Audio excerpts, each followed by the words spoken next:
Today we will start how to use OleDb data provider and how to use data reader to read the data from MS Access data source and to display the data using message box.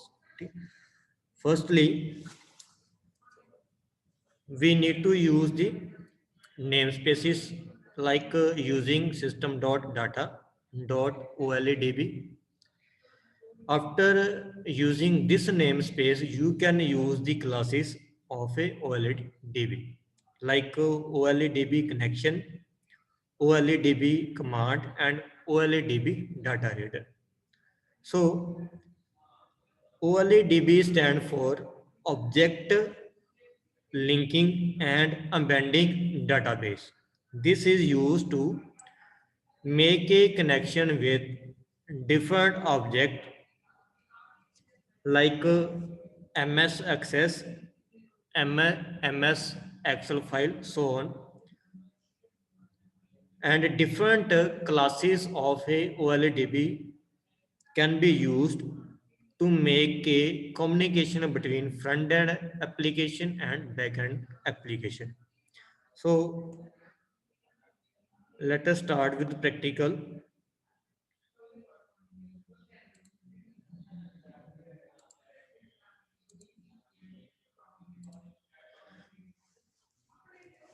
In the Microsoft Visual Studio, I have created a form 1, then double click on a form,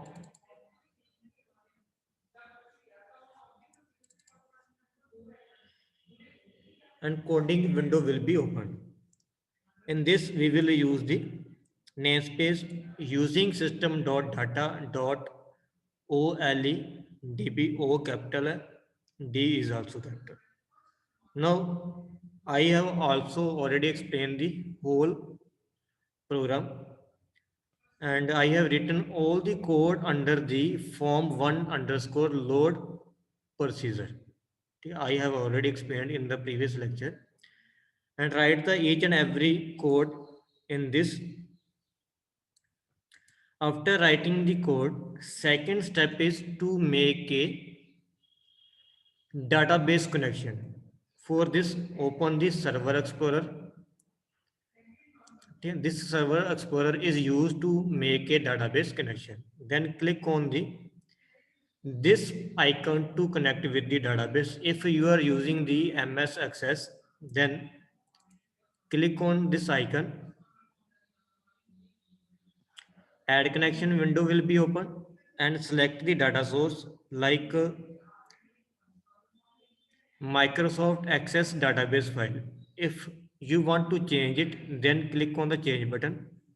Different data source will be available like ODBC data source, Microsoft SQL Server, Microsoft SQL Server, data file, Oracle database, and other database. According to your requirement, you have to select one of the data source. So in our practical session, we are using the Microsoft Access database. So when you select the data source, Microsoft Access data file, here is a data provider. That is the name of data provider, .NET Framework data provider for OleDb. Then click OK. And now we have selected the Microsoft Access database file. Here is the database file name. So to connect with the database, firstly, you have to create a database, and in database, you have to create the table. So our next step is where our database is stored. So just open the Microsoft Access.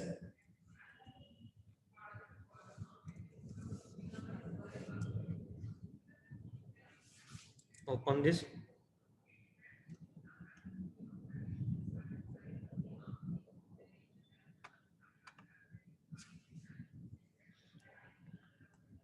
I have created already MS Access database.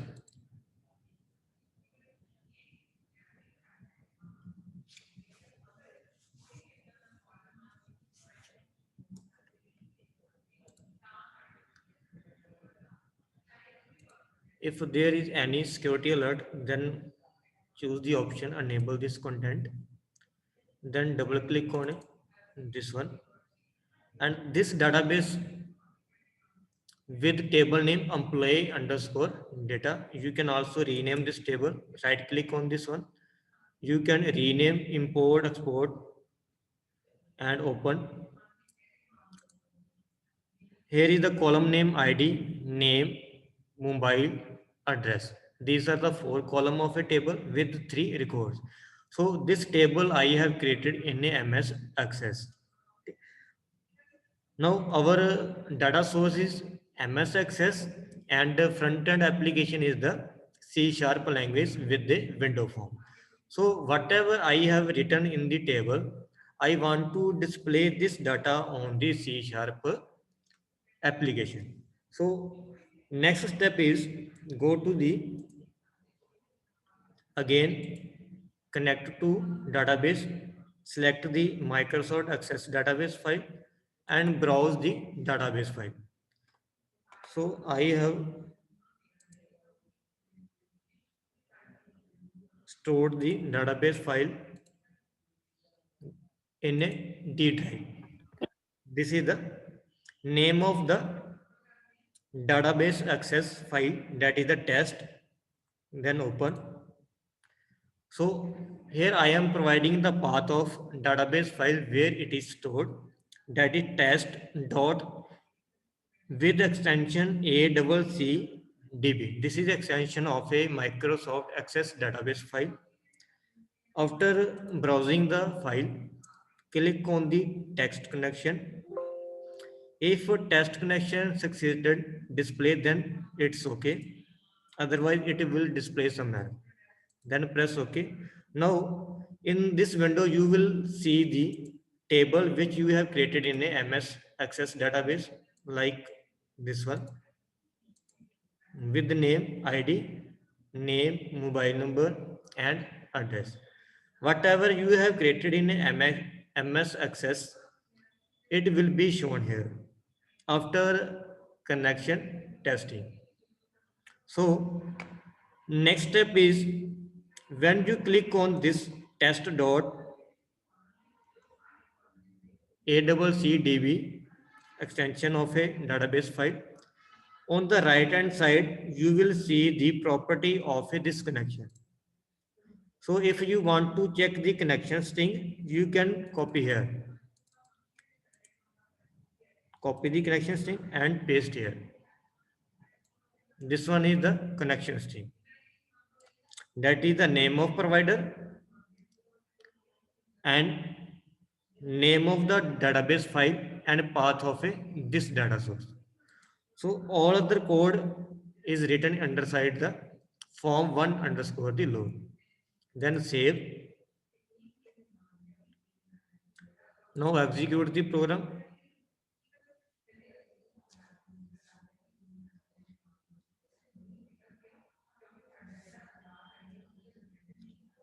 Here is the first entry is 1, name, board sync, mobile number. Press OK. Second entry is Ajay Kumar with this mobile number. OK. Third entry is Mohit with this mobile number. OK. And form will be shown.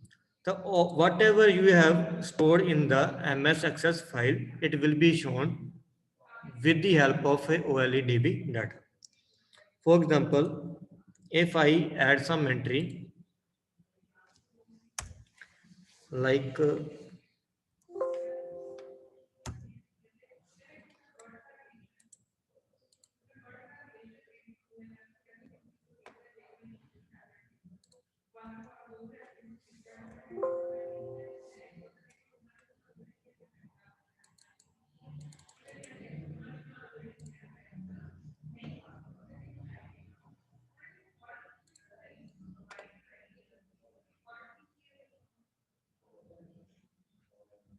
okay, we have to close the connection, then we will able to edit the data. For example, if you change some data, like you add some new entry like for name of a student, mobile number, Then again, they will show the data. For example, if I uh, delete this entry,